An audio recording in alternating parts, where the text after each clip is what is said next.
Ok, ya está entrando. Hola, muy buenas tardes. Gracias a todos por su puntualidad que nos están acompañando. En unos minutos damos inicio a la sesión. Les agradecemos la puntualidad de ustedes. Muchas gracias, muy amable.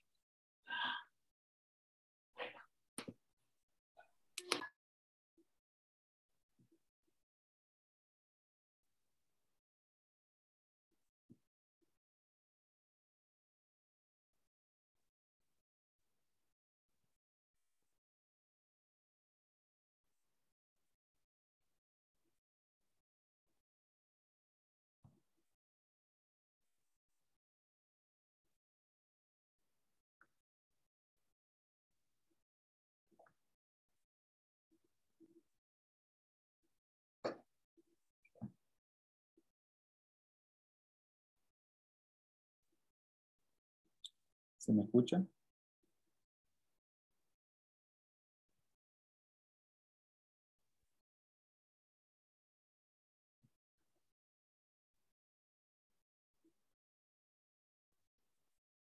Bien.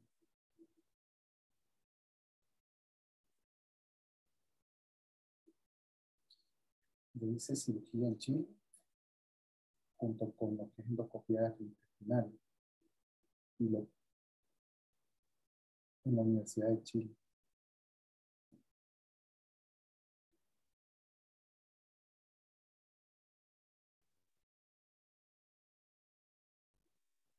Ahí saqué ultrasonido endoscópico, enteroscopía y cápsula. Si te puedes fijar en la presentación, abajo sale cirugía endoscópica gastrointestinal.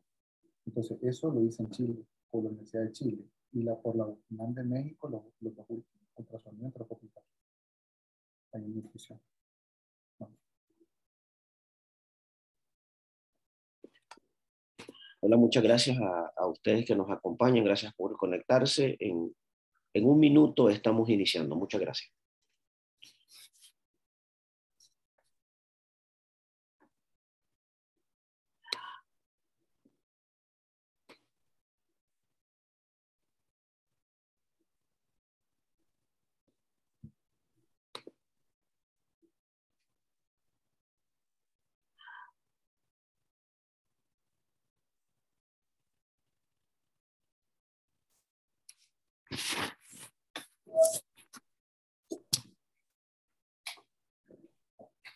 Ok, listo.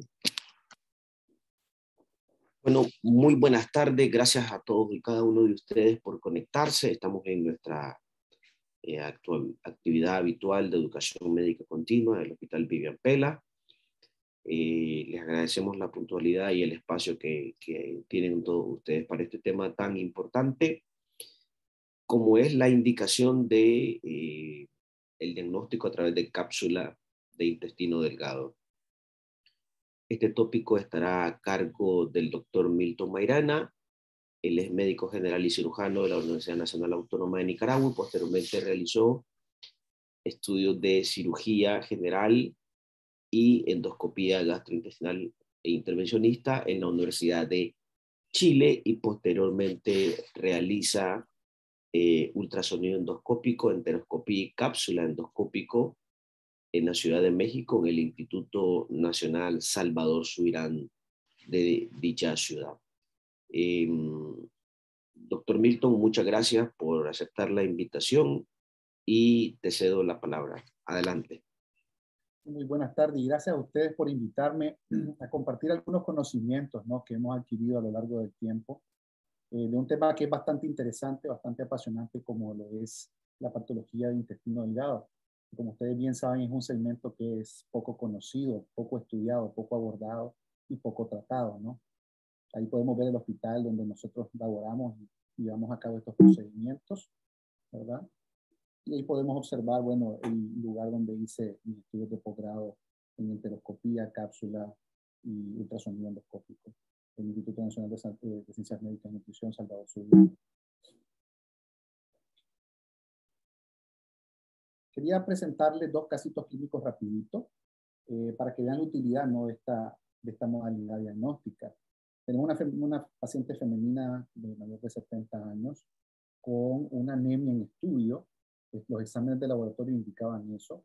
Un test de sangre oculta en ese positivo con una tomografía que no revelaba hallazgos relevantes, una endocolono sin hallazgos patológicos y un diagnóstico presuntivo de una hemorragia de origen oculto, ya una anemia en estudio, ¿no? Se indica cápsula endoscópica y lo que se encuentra básicamente es la presencia de tumores neuroendocrinos multicentro en intestino delgado. ¿Ya? Esta paciente terminó en cirugía con resecciones segmentarias de dichos tumores. El siguiente caso clínico es una femenina más joven, 49 años, con anemia, dolor abdominal postprandial y diarrea. Estaba recibiendo, aparte de los medicamentos para tratar sus síntomas, hierro oral. Y dentro de sus estudios de exámenes, ¿no? Aparte de la anemia, se evidenció sangre oculta en ese, ¿verdad?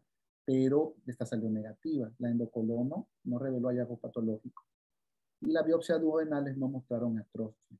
La tomografía abdominal fue normal, se le practicó la cápsula y lo que se encontró básicamente fue un patrón compatible desde el punto de vista endoscópico con enfermedad celíaca. La patología del intestino delgado es una patología bastante engañosa. Uno podría pensar de que se trata de una causa, la del dolor o en este caso, la del sangrado, y resultar ser otra, ¿no? Esta cápsula de la que vamos a hablar hoy, o esta presentación, ¿verdad? Tiene como objetivo valorar los componentes, los modelos, el funcionamiento de la cápsula, cómo vamos a preparar un paciente para colocar una cápsula de intestino delgado, cómo se coloca, en qué pacientes lo vamos a hacer, cuáles son las contraindicaciones de dicho procedimiento, qué complicaciones tiene y qué hay que tomar en cuenta para, digamos, para minimizar los riesgos, y hablar un poco sobre la cápsula de permeabilidad o patencia, que es muy útil para abordar este tipo a la hora de abordar este tipo de patología intestinal. Hablando de los componentes, la cápsula endoscópica tiene varios componentes, como sale acá. Tiene la presencia de un domo, ¿verdad? Un soporte para un lente, la presencia de un lente, el sistema de iluminación LED, un semiconductor, ¿verdad? Y puede tener de 1 a 2 baterías el modelo. Puede tener también o tiene un transmisor y una antena. Esta antenita lo que va a hacer es básicamente pasar las imágenes, que pueden ser imágenes a unos parches o pueden ser imágenes a una antena que viene en un cinturón que trae el paciente, que después vamos a hablar de eso, ¿verdad? Y estas imágenes se pueden transmitir por radiofrecuencia o se llama Human Body Communication, o en español sería una transmisión utilizando los tejidos corporales, ¿verdad?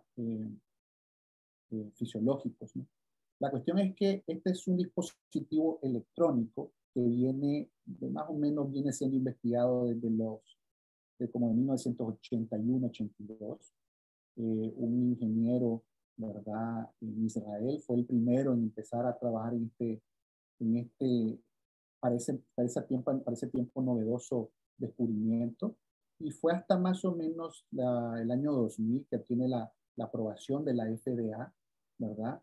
Y lo que se conoce como cápsula endoscópica, en este caso intestino delgado, es un dispositivo que más o menos mide unos 2.5, 2.6 milímetros de longitud por unos 10 a 11 milímetros de ancho.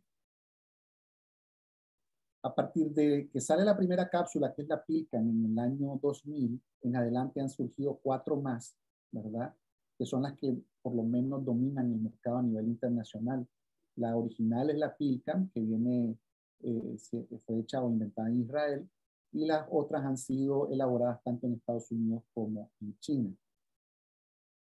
Cuando empezamos a comparar los diferentes modelos de cápsulas endoscópicas, encontramos bastantes similitudes, pero también algunas cosas ahí diferentes, sobre todo, por ejemplo, con el modelo de la CapsoVision. 5 modelos, vamos a comparar desde el punto de vista de tamaño, más o menos similares todas, excepto la CapsoVision, que es un poquito más grande. Los diámetros se parecen, el diámetro del ancho, pues todas son más o menos iguales. Pesan más o menos iguales, excepto la Omon, que es la china, perdón. Todas estas cápsulas tienen por objetivo tomar fotos, ¿verdad?, de todo lo que es el tracto digestivo y almacenarlas al final en un software, en un computador para poder descargarlas y verlas a manera de un video, ¿no? Estas fotos pueden ser tomadas con una velocidad que ronda desde los 2 hasta los 5 o 6 frames o cuadros por segundo. Eso va a depender con qué tanta velocidad se esté movilizando.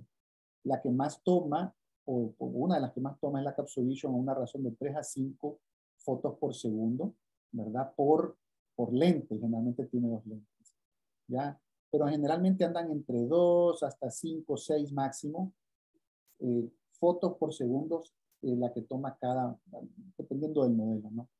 La angulación del campo de visión es mayor en la CapsuleVision porque es de 360 grados, en el resto andan entre 145, 150. La batería tiene una duración en promedio que es de 10 a un poquito más de horas, la CapsuleVision llega a 15. Y la transmisión de la imagen, como mencioné, en la mayoría es por radiofrecuencia. La comunicación con la comunicación o el envío de las imágenes a través del tejido corporal lo hace solo la mirocam. ¿Cuáles son los tipos de cápsulas con las cuales nosotros contamos, por lo menos aquí en el hospital, ¿no? Tenemos 3 tipos: la cápsula de intestino delgado, que es básicamente para ver patología de intestino delgado, valga la redundancia. La cápsula de colon, ahorita tenemos el modelo colon 2, este es para ver patología colónica. Y la cápsula de patencia o de permeabilidad. Esta cápsula tiene el objetivo de básicamente comprobar la permeabilidad del tracto digestivo para poder colocar la cápsula de intestino delgado. En pacientes que nosotros tenemos la sospecha que tengan alteración en la anatomía o específicamente estrecheces o estenosis. Esos son los 3 modelos que nos contamos por lo menos aquí en el hospital.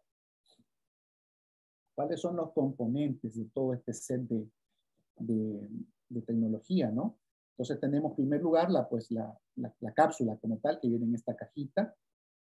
Tenemos lo que es el cinturón, el cual se coloca al lado en la cintura del paciente, vale la redundancia, ¿no?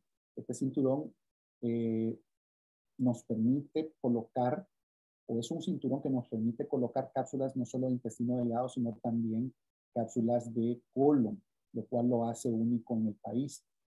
Y el otro componente, ¿verdad?, es el registrador o grabador, que eso se lo pone como que fuera un holter el paciente, y eso lo que hace básicamente es recibir todas las imágenes que va tomando la cápsula a manera de fotos, las transmite a través de este cinturón, llegan a través de esta antenita, llegan al cinturón y posteriormente, ¿verdad?, son registradas en este aparatito que tiene como similar a un holter, ¿no?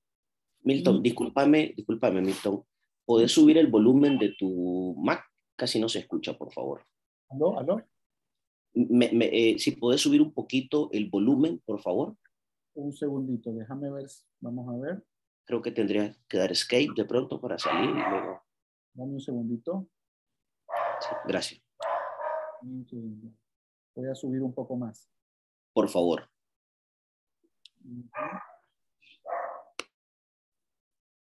¿Me están escuchando? Ahora sí, yo creo que sí. Dale, adelante, continúa, gracias. ¿Aló? ¿Aló? Adelante. Adelante. ¿Ahora sí? Ahora está mejor, muchas gracias. Ok, perfecto. Gracias por la aclaración, porque no sabía que no se me escuchaba. Como mencioné, parte de los componentes, vamos a retroceder, tenemos la cápsula como tal, tenemos el cinturón, el cual lo porta el paciente a la hora del estudio. Este cinturón tiene esta antenita que es la que capta, ¿no?, todas las fotos que va tomando la cápsula y posteriormente se quedan grabadas en este registrador, ¿verdad?, el cual lo porta a manera de holter.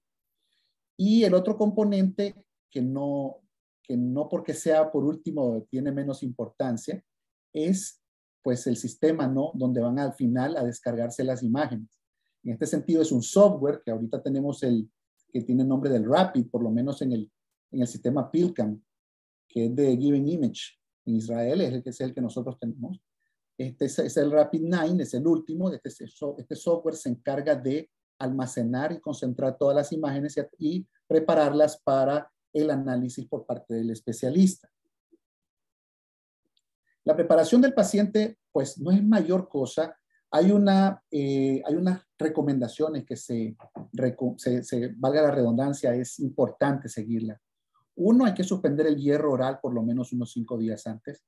Dos, que dejar en NPO al paciente de 8 a 12 horas previas y hacer una preparación que puede ir de los 2 a los 4 litros. Nosotros nos gusta hacerlo con 4 litros y utilizamos de manera adicional, no todo el mundo lo hace, simeticona y metoclopramida con el objetivo de disminuir la cantidad de burbujas con simeticona y con metoclopramida, que no todo el mundo lo hace, estimular un poco la peristalsis a nivel intestinal, de manera que la cápsula vaya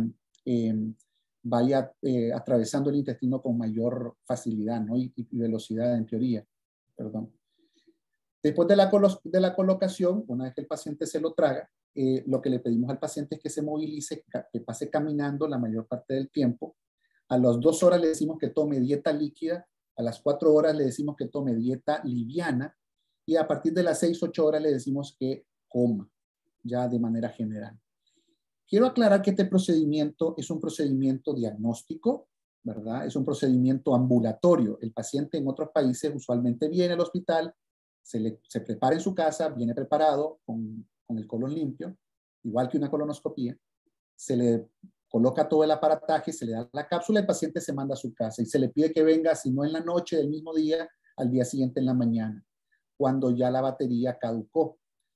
En ese sentido, el paciente puede irse a su casa y hace sus actividades prácticamente casi de manera normal. Lo único que se le pide es que no haga ejercicios de manera intensa. Nosotros como tal variamos un poco eso porque pues, lo hacemos a nivel institucional, hospitalizamos al paciente, lo tenemos en una sala cómodo con su familia y lo ponemos a caminar en todos los pasillos. Más o menos a las 8 o 10 horas que ya nosotros sabemos que la batería caducó o que la cápsula en este caso ya está en el colon, cuando ya hemos estudiado colon evidentemente. Entonces, en estos casos, ya le quitamos el equipo y mandamos al paciente a su casa. Es decir, es un procedimiento que lo hacemos en el hospital, pero lo hacemos ambulatorio. ¿Y por qué?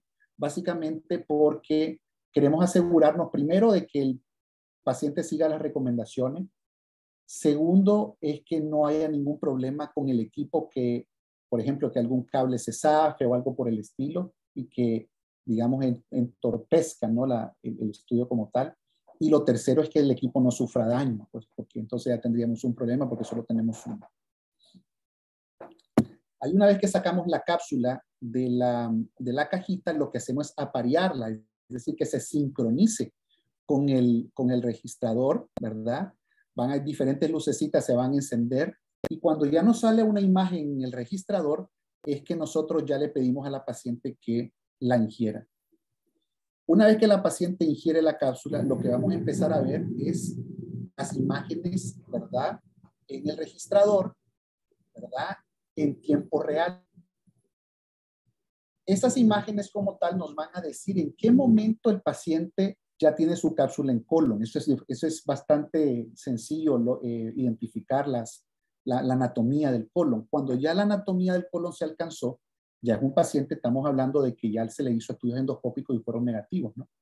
Entonces ya como ya estudiamos colon, le quitamos todo el aparataje, todos los equipos y agarramos todas las imágenes y las descargamos en el software.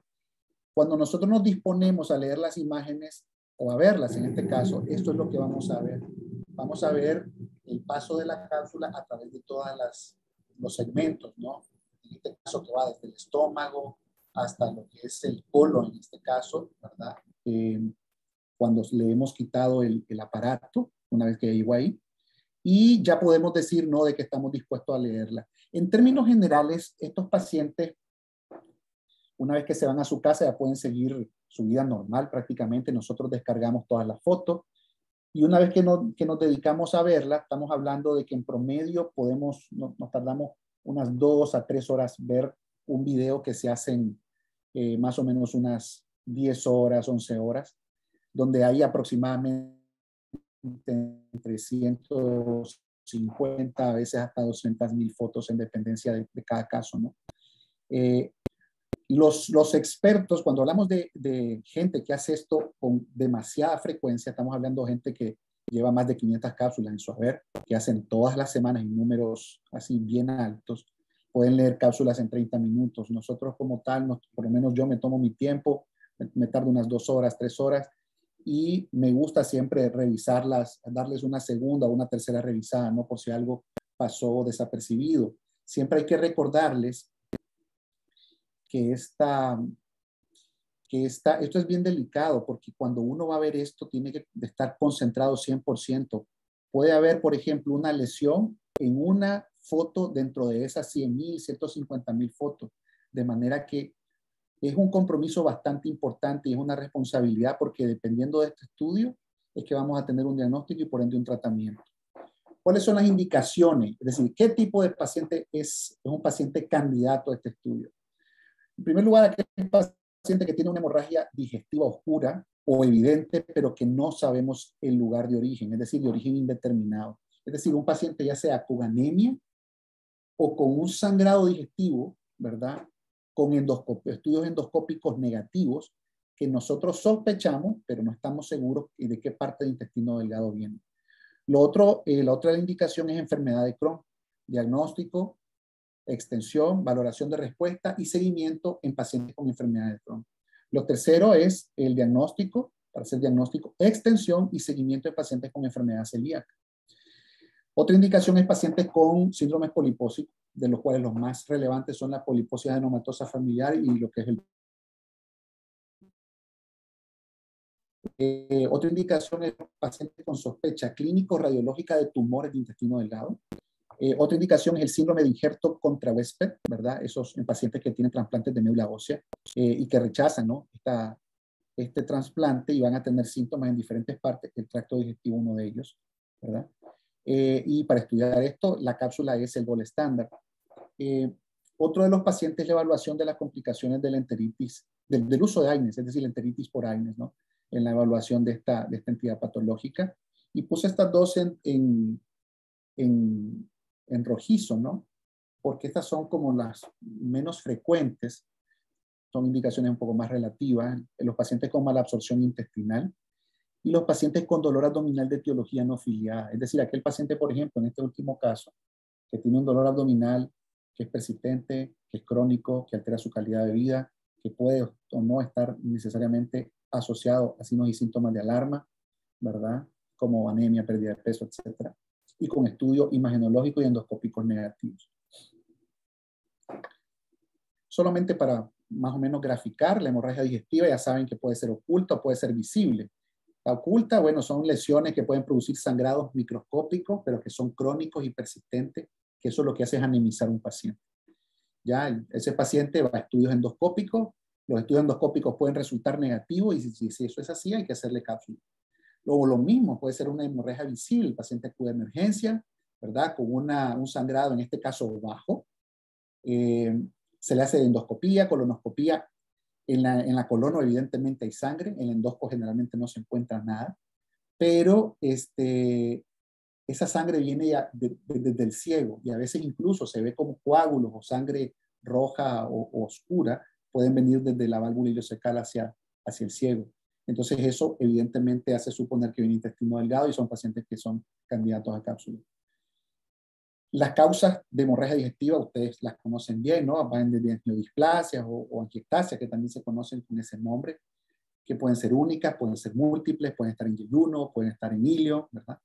Los pólipos, esta es otra de las causas. Estos pólipos, sobre todo cuando son grandes, se pueden ulcerar en la cabeza, ¿no? Y pueden producir sangrado de intensidad bien variable. O úlceras, ¿no? Estas úlceras pueden tener diferentes tipos de etiología. Por ejemplo, las enteritis por AINES producen úlceras y estas pueden sangrar, por darles un ejemplo, ¿no? Aquí tenemos la enteritis por AINES, que es lo que estábamos hablando. Puede producir erosiones, abrasiones, puede producir úlceras, puede producir estenosis, etc. Otra causa de hemorragia digestiva son los cánceres, los tumores. Aquí tenemos varios tipos, están el adenocarcinoma, están los GIST, están los tumores neuroendocrinos, ¿verdad? Esos son como los más comunes a nivel intestinal, sobre todo de hilio. Otra, como mencioné, estos son ejemplos de básicamente imágenes que pueden darnos la cápsula. En enfermedad de Crohn podemos observar ya sea un patrón edematoso, pueden haber úlceras que pueden producir estenosis, ¿verdad? Esta estenosis, como ven o como pueden observar, hay una estrechez de la luz que es bastante frecuente y evidente. Lo mismo, no necesariamente pueden haber hijas, pero pueden haber aftas, pueden haber erosiones, pueden haber úlceras aftosas, como la que está por acá, y acá, ¿verdad? En cuanto a enfermedad celíaca, hay diferentes tipos de patrones. El patrón septado, el patrón en mosaico, el nodular son como los más frecuentes. Estos pacientes, recordemos de que son pacientes que tienen estudios endoscópicos, ¿verdad? Y que no necesariamente en duodeno pueden observarse los clásicos hallazgos, ¿no? de enfermedad celíaca. Otras fotos relacionadas, por ejemplo, con pólipos, que pueden ser únicos, pueden ser múltiples, estos pólipos pueden estar ulcerados o no, pueden estar aislados o pueden estar o venir como síndromes polipósicos, como los que ya mencionamos, Jaegers, poliposis adenomatosa familiar. Los tumores, por ejemplo, los GIST, los adenocarcinoma, los tumores carcinoides, los linfomas, ¿verdad? Todas esas son indicaciones. Cuando hay una sospecha clínica y radiológica, hay que sopesar el uso de la cápsula. Esta es una enfermedad que es bastante común en los lugares donde se hace trasplante de médula ósea. En estos centros, bueno, son pacientes que al hacerles la cápsula, que es el gol estándar, porque pueden afectar ya sea de forma parchada o de forma continua el intestino, podemos encontrarnos que tienen diferentes, ¿no? Diferentes alteraciones que pueden ir desde el edema, las erosiones, eritema, úlceras, puede haber hemorragia, pueden haber estenosis, ¿verdad?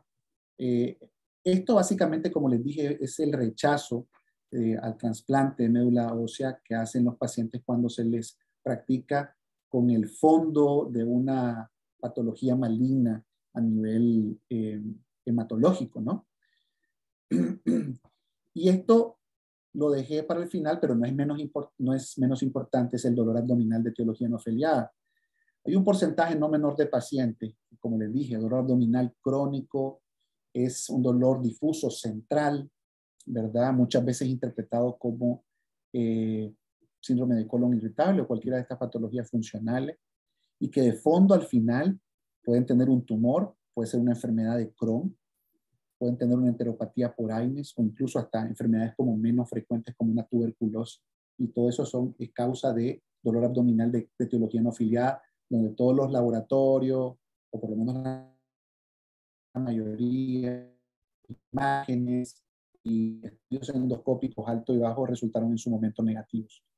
¿Cuáles son aquellas condiciones, situaciones o enfermedades o condiciones que nos van a, digamos, en cierta medida contraindicar, ya sea de forma absoluta o relativa, este procedimiento de colocación de cápsula?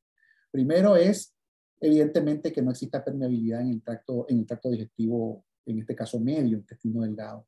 Son pacientes que tenemos que ser muy insistentes si han tenido clínica de obstrucciones intestinales parciales o totales que hayan producido, que vengan con ese cuadro clínico a una emergencia o que hayan sido hospitalizados con ese fin. Lo otro, que tengan pacientes con anatomía modificada, es decir, que han tenido resecciones intestinales, sobre todo delgado, ¿verdad? Con anastomosis. Sobre todo hay que sopesar cuando son anastomosis laterolaterales, ¿verdad? Los niños pequeños, niños menores de 2 años, la verdad es una contraindicación. El embarazo. Los pacientes con gastroparesia es no una contraindicación relativa a la gastroparesia, porque si nosotros tenemos un paciente de estos al final, ya sea de entrada o cuando hemos visto que la cápsula se queda aproximadamente 2 horas o un poquito más dentro del estómago, podemos tomarla, agarrarla por vía instrumental y depositarla endoscópicamente, evidentemente, en el duodeno. Las adherencias o fístulas también están dentro de las contraindicaciones relativas. Un divertículo de Zenker también, pues porque podría quedarse ahí dentro del divertículo. Divertículos de intestino delgado son contraindicaciones, pero son muy relativas. Los trastornos de la deglución también es relativo porque esos pacientes que, ya sea por algo, por alguna razón neurológica o por anatomía modificada, no pueden tragar la cápsula, se les coloca por vía endoscópica. Y los marcapasos y desfibriladores, eso a pesar de que el fabricante siempre pone de que no se debe utilizar en pacientes que portan este tipo de artefactos, la verdad es que no hay ningún problema. Las últimas guías internacionales, tanto europeas como americanas, sí hablan de que no hay ninguna contraindicación relacionada con este uso. ¿Cuáles son las complicaciones que pueden haber? Para empezar, la más frecuente es la retención. Cuando hablamos de retención es en cualquier parte del tracto digestivo. A nivel orofaringio, tiene que ser alguien que tenga problemas para tragar, puede ser alguien con un problema neurológico, puede ser un paciente senil, etc. A nivel esofágico, que haya algo un stop ahí, ¿no? Que produzca de que se quede la cápsula. A nivel gástrico, sobre todo en pacientes, como mencioné, con gastroparesia o con anatomía modificada. Y a nivel intestino delgado, que esta retención es la, digamos así, como la más frecuente y una de las más temidas. Por definición académica, es cuando la cápsula queda retenida por más de 2 semanas. Que cuando esto es así, hay que, en principio, mantener una conducta expectante, ¿verdad? Y van a cirugía o enteroscopía con extracción de la cápsula en casos que produzcan síntomas. Siguiendo dentro de las complicaciones, la broncoaspiración, que se le vaya a la vía aérea, tenemos que tener eso bien en mente, sobre todo en pacientes con problemas neurológicos, psiquiátricos, pacientes seniles, etc. Y lo otro que es menos frecuente, porque eso va a depender mucho del tipo de cápsula, ¿no?, que tengamos, el mal funcionamiento de la misma. Esta es la tasa de retenciones en pacientes sanos o en pacientes enfermos. Por ejemplo, aquí hay un 1, máximo 2% de retención en pacientes que se sospecha Crohn, enfermedad de Crohn del intestino, pero no se ha objetivado, también andan en 1 o 2%. En pacientes con enfermedad de Crohn ya diagnosticada pueden llegar a un 5%. En pacientes que no tienen aparentemente enfermedades del tracto digestivo, pero sangraron, no sabemos de dónde, pueden llegar hasta un 1.5% de probabilidades de retención. Y en los pacientes con suboclusiones intestinales clínicas previas, que han motivado su ingreso a emergencias o hospitalizaciones, pueden llegar hasta un poco más de un 20%. O sea, en otras palabras, cuando tenemos un paciente tenemos que explicarle que hay complicaciones, de las cuales la retención es una de las más frecuentes y que hay algunas maneras, sobre todo haciendo cierto tipo de anamnesis, para nosotros sospechar si puede tener esa posibilidad latente, ¿no? Aquí, por ejemplo, podemos observar la imagen endoscópica de una estenosis. Como dice la estenosis, hay muchas causas: Crohn, tumores, la enteritis por Aines, está también las invaginaciones que vienen siendo parte de los tumores. Y aquí vemos una cápsula, ¿no?, que está atascada, ahí está metida, pero está atascada dentro de lo que es un divertículo, que esa es otra causa. El paciente puede ser un paciente cuando se queda atascada la cápsula o retenida, que no es síntoma, está asintomático totalmente, pero no le expulsa, ¿verdad? Y ya tiene más de 14 días. En ese sentido, si el paciente no tiene síntomas, hay que manejarlo conservadoramente. En el primer momento que el paciente ya empiece con dolor abdominal, distensión, datos clínicos de obstrucción intestinal parcial o total, ese paciente tiene que ir a extracción, ¿verdad?, o remoción de la cápsula por vía enteroscópica idealmente, o si no tenemos ni modo, por vía quirúrgica. Sin embargo, hay una luz del túnel al final de estos pacientes, porque todo paciente en el cual yo se va a traer una cápsula que tiene un tamaño no menor, que más o menos anda por casi, ¿no?, 3 centímetros, la inquietud es, ¿se me va a quedar pegada? Y si uno le hace ciertas preguntas, y las preguntas son positivas, como por ejemplo, si ha tenido radioterapia por alguna razón oncológica, radioterapia abdominal, ¿no? Si se le ha diagnosticado Crohn, si ha tenido episodios de obstrucción intestinal parcial o total previamente, ¿verdad? Si ha tenido cirugías digestivas en las cuales hayan tenido que resecarle parte del intestino delgado, ¿verdad? Todas esas cosas, si le han hecho exámenes, estudios imagenológicos donde de manera incidental le han dicho de que tiene algún tipo de divertículo a nivel del intestino delgado, todas esas cosas. Si salen negativas las preguntas, igual queda un 1% de probabilidad que se quede pegado. Y para todos estos pacientes existe la cápsula de permeabilidad o de patencia. Esta cápsula de permeabilidad básicamente es una cápsula biodegradable, tiene más o menos el mismo tamaño, el mismo peso, y tiene la particularidad de que en el intestino, cuando se queda retenida por más de 30 horas, el líquido intestinal empieza a, digamos aquí, a filtrarse dentro de la cápsula, la cual está básicamente, digamos, producida o contiene lo que es lactosa y celulosa, y tiene una antenita de radiofrecuencia para su detección por vía imagenológica. Cuando pasan más de 30 horas y el líquido intestinal entra a través de los extremos, todo esto se va degradando. Y si esa cápsula no es expulsada, ¿verdad?, en un tiempo prudencial, generalmente sale bien dañada, sale en pedazos a veces, y eso es una contraindicación para la colocación de la cápsula de intestino delgado. Es un procedimiento simple, no requiere preparación mayor, es decir, no hay que prepararle el colon porque esto no toma fotos. Básicamente dieta líquida en las últimas 12 horas. Es seguro porque no tiene radiación. Como dije yo, nos ayuda a evaluar la permeabilidad del tracto digestivo, sobre todo intestino medio, ¿verdad? Y más o menos de 30 horas es el término que la mayoría de la literatura menciona, ¿no? Como el límite para empezar a sospechar de que puede quedar retenida. Si queda retenida, puede ser de que dé síntomas, ¿sí? O puede ser que no lo dé. Dentro de los síntomas están los síntomas de dolor, distensión abdominal, etc. Si eso es así, como mencioné, la cápsula que sí toma fotos, esa no puede ser colocada.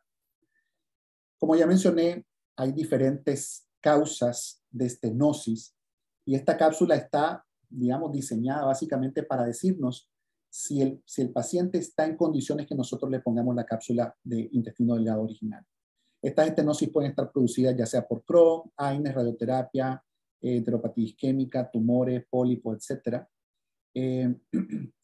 De manera que cuando nosotros ponemos la cápsula, si sale en menos de 30 horas o por lo menos en un tiempo prudencial cercano a ese, y sale intacta, eso significa que está permeable y le podemos colocar la cápsula de patencia o permeabilidad. Lo otro, cuando tenemos pacientes que no sospechamos estenosis, pero tienen un dolor abdominal inespecífico, es otra de las indicaciones. Y los pacientes, cuando tienen anatomía modificada, es otro de los temas que tenemos que tener en cuenta y considerar a la hora de colocar esta cápsula. Si tienen, por ejemplo, en algún momento una resección intestinal y nosotros creemos que se puede quedar pegada, ponemos la cápsula de permeabilidad. Básicamente, como les dije, una vez que el paciente viene y la ingiere, ¿verdad? Después de eso, nos esperamos entre 24 a 36 horas con un promedio de 30. Y en ese momento lo que hacemos pueden ser dos cosas. Si contamos con un escáner, que es un escáner portátil, que tiene esta luz que se enciende, si se enciende en verde, eso significa de que la cápsula de patencia no está ahí, es decir, que ya fue expulsada, y por ende, pues podemos ponerle la otra. Y si se observa el rojo en esta luz, eso significa de que todavía está ahí después de 30 horas y que no podemos ponerle la cápsula por lo menos para mientras. Recordemos que después de esas 36 horas es que la cápsula se empieza a degradar. Esta es una cápsula de una paciente que se la tomamos a las 36 horas y todavía la tenía ahí, ¿verdad? ¿Cómo interpretamos la cápsula? La permeabilidad. Si la cápsula sale intacta, tanto el cuerpo como los dos extremos están prácticamente intactos, o si sale intacto el cuerpo y apenas erosionado en los extremos, eso significa que le podemos poner la PILCAM o la cápsula que va a tomar las fotos de manera intestino delgado, de manera activa, ¿no? Sin embargo, si el cuerpo de la cápsula de patencia está desintegrado o realmente está fragmentado con la antena de radiofrecuencia por un lado, la parte de celulosa lactosa por el otro, ¿verdad? O que sea con desintegración parcial o total, ese paciente con esta característica no puede recibir la cápsula de, en este caso, intestino delgado, porque se va a quedar pegada. Y si se queda pegada, pues no solo vamos a tener un estudio pues, negativo, en el sentido que no vamos a completar, ¿no? El estudio de todo el intestino delgado, sino también que vamos a después estar con todo el problema que puede generarse la obstrucción de este segmento intestinal. Solo a manera como de comercial, se está trabajando en cápsulas endoscópicas robóticas. La idea es que a futuro estas cápsulas, que ahorita evidentemente las actuales no pueden hacer eso, puedan tener la capacidad de realizar algunas cosas terapéuticas en las lesiones como toma de biopsia, como inyección de medicamentos, etcétera, en las lesiones puntuales que vaya encontrando a lo largo del tracto digestivo.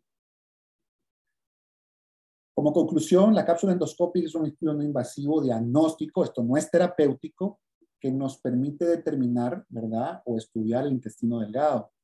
Las indicaciones son bien variables, pero las importantes, así, las más frecuentes es la hemorragia digestiva, que puede ser evidente o no. Si no es evidente, se interpreta como anemia, ¿no?, de causa desconocida. La enfermedad de Crohn, la presencia de pólipo o tumor de intestino delgado, enfermedad celíaca, el síndrome de injerto contra huésped, la diarrea malabsortiva y el dolor abdominal. Puede ser utilizada en pacientes pediátricos, todo es que el pacientito o el muchachito lo pueda ingerir, y pacientes geriátricos también. Recordemos que sí nos podemos auxiliar, ¿no?, de todos estos equipos, de toda esta instrumental para poder avanzar estas cápsulas cuando el paciente de entrada no puede tragárselas o cuando se le queda pegada en intestino delgado, en el estómago. Su principal contraindicación es la estenosis. En esos pacientes, ojo, podemos meternos a problemas si no lo tomamos eso en cuenta. Y la cápsula de patencia permite evaluar la permeabilidad del intestino delgado que tiene sospecha clínica o radiológica de estenosis. Gracias. No sé si tienen alguna duda, alguna inquietud. Muchas gracias, doctora Mairena. Bastante clara tu ponencia. Creo que es importante toda la información que nos ha brindado porque nos permite entender que tenemos tecnología, ¿verdad?, a la mano. Muchas veces con métodos diagnósticos menos invasivos y de mayor accesibilidad para algunos diagnósticos que muchas veces pueden ser complejos. Hay dos preguntas por ahora. Hay una que va de la siguiente manera. ¿La cápsula se puede fijar en el estómago como una cámara de vigilancia o se mueve por instrucciones o con el sistema digestivo? ¿Es en vivo o solo toma fotos? Sí, a ver, esa es una pregunta interesante. La cápsula, como mencioné, tiene como finalidad, ¿me escuchan, verdad? Casi no se escucha, Milton. Sube tu volumen. Okay. Segundo. Dame un segundo. ¿Aló? ¿Ahora sí? Adelante, perfecto. Perfecto. Okay. Mira, la cápsula como tal, como traté de explicar, es un dispositivo médico que parece una píldora. Ese dispositivo tiene una batería que le permite tener una duración así hasta de 10 o 12 horas. Ese dispositivo uno se lo traga y la función fundamental es tomar fotos del intestino delgado, en este caso, que ese es el tema, ¿no? Hay cápsulas de colon, que ese es otro tema y lo vamos a ver más adelante. Entonces, lo que hace es, básicamente, ella va avanzando conforme la peristalsis de todo lo que es el tracto digestivo se vaya dando. Por ejemplo, si yo estoy de pie y me tomo la cápsula, yo voy a ver un paso muy rápido en esófago, porque estoy de pie, hay un factor de gravedad, el esófago tiene una peristalsis, si no hay una enfermedad de fondo, tiene una peristalsis enérgica, y en cuestión de segundos estoy en estómago. En estómago, la idea es que pueda pasar estómago en un transcurso de menos de 2 horas. Si yo tengo un paciente que en 2 horas la peristalsis gástrica no fue lo suficientemente enérgica para pasarla al duodeno, yo esa cápsula tengo que pasarla instrumentalmente por vía endoscópica, tomarla y pasarla al duodeno. Ya una vez que llegue en duodeno, la peristalsis intestinal empieza a hacer efecto y la cápsula, entre más peristalsis tenga el intestino, más rápido se va a mover y más fotos va a empezar a tomar por segundo. Esa es más o menos la lógica. Todas esas fotos van a una antena, esa antena la pasa a un grabador y ese grabador se encarga de almacenarlas. La cápsula cuando ya llega a colon, ¿verdad? Que yo se supone que ya lo revisé endoscópicamente, yo le quito ese equipo al paciente, En otros lados lo que hacen es que hasta que la batería se agote, por eso lo mandan a la casa.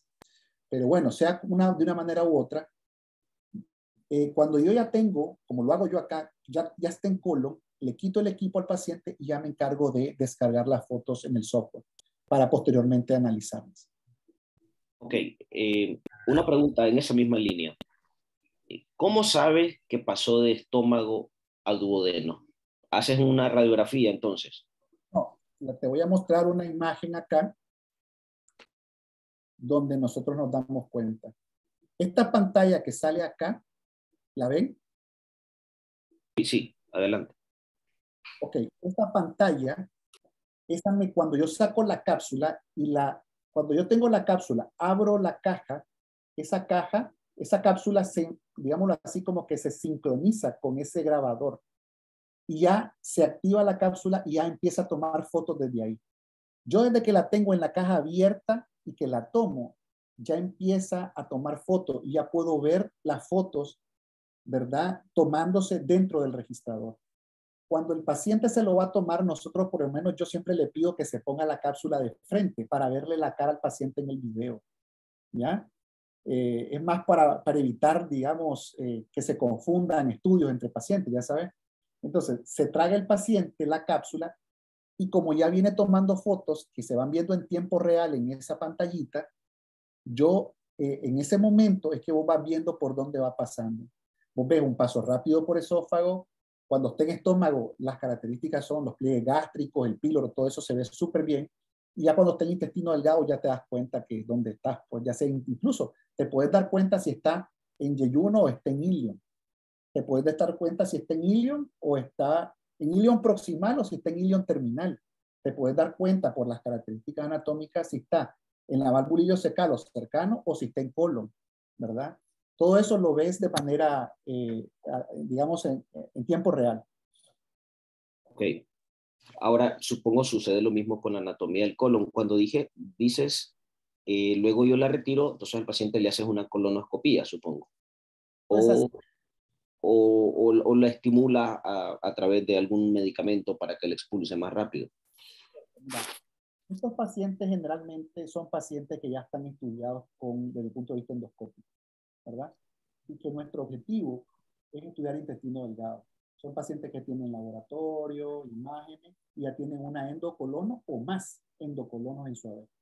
Entonces, cuando yo le coloco la cápsula, por lo menos yo, que la cápsula cae ya en colon, y yo ya me doy cuenta que está en colon en tiempo real, como yo ya estudié colon, ya no me interesa que siga grabando. Y ya, Claro. y ya se puede ir a su casa. Ok. ¿Verdad? Pero en otros lados lo hacen diferente. En otros países, como bueno, son instituciones las que son dueñas de todo esto, si se echa a perder un video, una cápsula, un equipo, da lo mismo, se compra otro. Acá no nos podemos dar ese lujo. Entonces ellos mandan al paciente a casa y le dicen que llegue al día siguiente. Entonces, si el paciente se le cayó el equipo, si se le zafó uno de los cables, cualquier cosa, no se dan cuenta. Sencillamente pasó y se reprograma el procedimiento de nuevo. Los seguros cubren todo. Acá no puedo hacer eso. Entonces lo que hago es hospitalizarlo, lo dejo unas 8 horas, 10 horas máximo. Hago todo, de hecho, estoy subiendo a la sala de hospitalización para ver que todo vaya bien. Le insisto que tiene que caminar. Entre más camine, mayor peristalsis. Entre mayor peristalsis, más rápido se mueve la cápsula. Y cuando ya tipo 5, si la coloco tipo 8, 9 de la mañana, tipo entre las 4 y las 6, ya la cápsula está en colon, ya me di cuenta que está en colon en tiempo real, se lo quito, el paciente se va a su casa y yo descargo las imágenes. Ok, sí, esa era una pregunta que te iba a hacer. Supongo el paciente puede comer en ese proceso, ¿no? O sea, es un paciente que acuérdate que viene como una preparación de colon, para una colonoscopia. Entonces, la colocas a las 8 de la mañana, por decir algo. A las 2 horas, si ya pasó el estómago, ya le inicias líquidos claros, ¿verdad? A las Ok, 2, a las 4 horas, va a estar en intestino delgado, es decir, puede hacer un desayuno o una cuestión, qué sé yo, una fruta, un jugo. Y a las 6 horas ya le decís que come. O sea, no es que va a estar ahí sin comer todo el tiempo. perfecto. Sí, claro. El doctor Eduardo Miranda pregunta si tienes alguna foto de un caso de GIS diagnosticado por cápsula. Sí, tengo, claro, claro. No las tengo en la presentación, pero sí, sí tengo. Ok. Digo porque ya ves, GIS es una de las causas de sangrado digestivo del nivel de intestino delgado. Creo que es muy, muy interesante. Si alguien quiere pedir la palabra, puede levantar la mano. Sí, perfecto. Veo estos casos que tienes aquí. Ahora, otro punto tuyo del valor de la cápsula. Como bien dices, vamos a abordar este tópico de colon de manera más específica, pero tu comentario como método de tamizaje a futuro, cápsula endoscópica, tu Bueno, opinión acerca del valor de la cápsula como tamizaje para cáncer de colon. la cápsula de colon tiene sus indicaciones bien claras. Y aunque uno quisiera ponerle cápsula a todo el mundo, eso está bastante bien dilucidado, pues. No hasta hoy, eso no quiere decir que pueda cambiar, ¿verdad? Pero Claro, hasta la indicación, a ver, para empezar, eso no, la cápsula de colon no sustituye la colonoscopia, eso es claro, ¿verdad? Y una de las razones es porque igual si encontramos algo vamos a terminar en colonoscopia, ¿verdad? Entonces las dos indicaciones así como las más reconocidas son la primera, pacientes que tienen colonoscopias incompletas por anatomía difícil. Es aquel paciente que por alguna violación, adherencia, qué sé yo, en 2 o 3 oportunidades fue imposible hacerle la colon. Y vos estás sospechando que proximalmente a donde vos lograste llegar, hay algo. Entonces algo tenés que hacer.